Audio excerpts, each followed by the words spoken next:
ঈদের ৬ দিন পরও অতিরিক্ত ভাড়া আদায়ের অভিযোগ, ভোগান্তিতে যাত্রীরা। মাধবপুর হবিগঞ্জ। হবিগঞ্জের মাধবপুর উপজেলার ছাতিয়াইন বাজার থেকে রতনপুর সড়কে চলাচলকারী সিএনজি অটোরিকশাগুলোতে ঈদ উপলক্ষে বাড়তি ভাড়া আদায়ের অভিযোগ উঠেছে।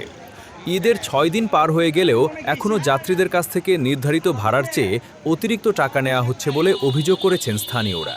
স্থানীয় সূত্রে জানা যায়, ছাতিয়াইন বাজার থেকে রতনপুর পর্যন্ত সিএনজির নির্ধারিত ভাড়া দীর্ঘদিন ধরে ১৫ টাকা ছিল। তবে ঈদকে কেন্দ্র করে ভাড়া ৫ টাকা বাড়িয়ে ২০ টাকা করা হয়। ঈদের ৬ দিন অতিবাহিত হলেও এখনও সেই অতিরিক্ত ভাড়া আদায় করা হচ্ছে। ভুক্তভোগী যাত্রীরা জানান, প্রতিদিন এই রুটে চলাচলকারী সাধারণ মানুষ, শিক্ষার্থী ও কর্মজীবীরা অতিরিক্ত ভাড়া গুনতে বাধ্য হচ্ছেন। এতে জনদুর্ভোগ বাড়ছে।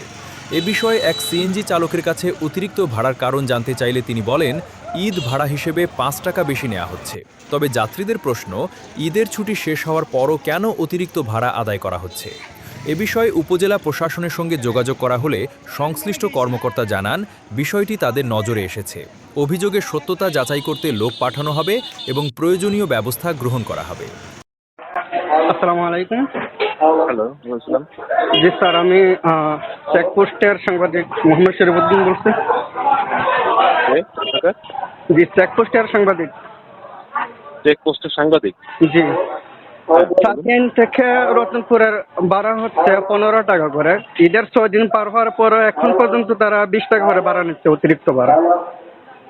কে নিচ্ছে? জি, সিএনজি ড্রাইভাররা। ছাতিয়াইন থেকে রতনপুর? জি ভাই। আচ্ছা আচ্ছা, কোন মানে এটা কোন স্ট্যান্ড? একটু আমাকে একটু লিখে পাঠান, আমি দেখে লোক পাঠাচ্ছি। এই নাম্বারে কি হোয়াটসঅ্যাপ আছে? আছে আছে। আচ্ছা ঠিক আছে, আমি পাঠাচ্ছি। এলাকাবাসী ও যাত্রী সাধারণ দ্রুত প্রশাসনের হস্তক্ষেপ কামনা করেছেন, যাতে নির্ধারিত ভাড়ায় গণপরিবহন চলাচল নিশ্চিত করা যায় এবং সাধারণ মানুষের ভোগান্তি দূর হয়।